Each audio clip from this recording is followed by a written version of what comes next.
figures, for Clare are welcoming.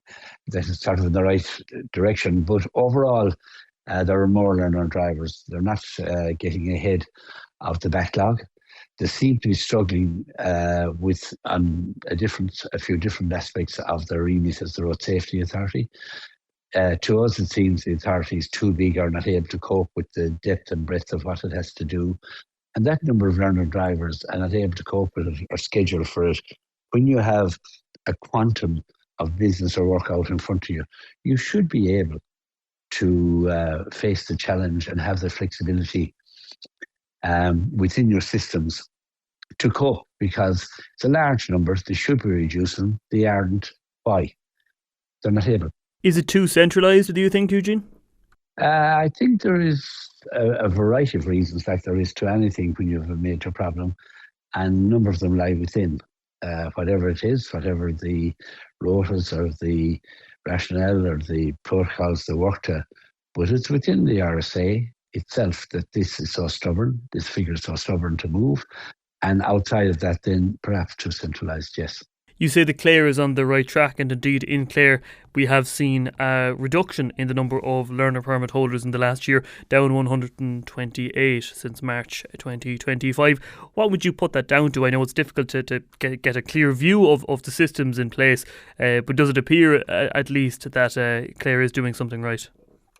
Well, it's not a very big number it's down.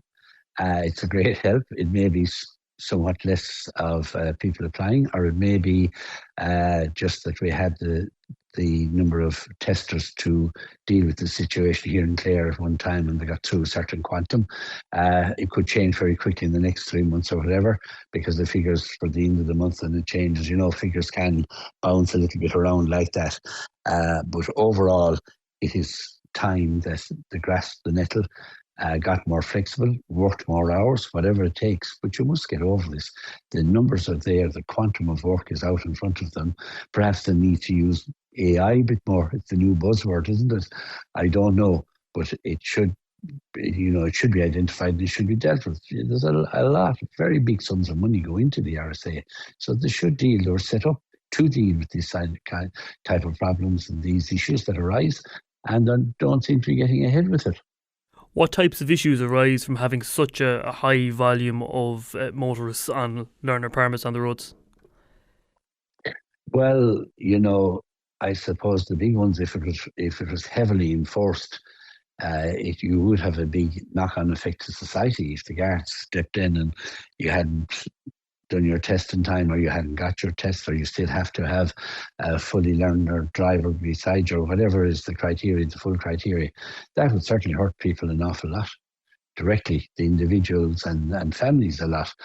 Young people nowadays need to be brought here, there and everywhere. There's more training, there's more going to the gym, there's more running everywhere, and families are stretched to keep the logistics of their household going.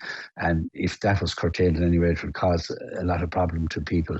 And then on the safety side of it, is it that they're failing the test? Is it that just that the RSA cannot keep up? And it looks like as if the RSA cannot keep up, and that has a knock-on effect to the cost of insurance to the individual, because they haven't got a full license, and to them going forward with their life. So it's dragging for too long.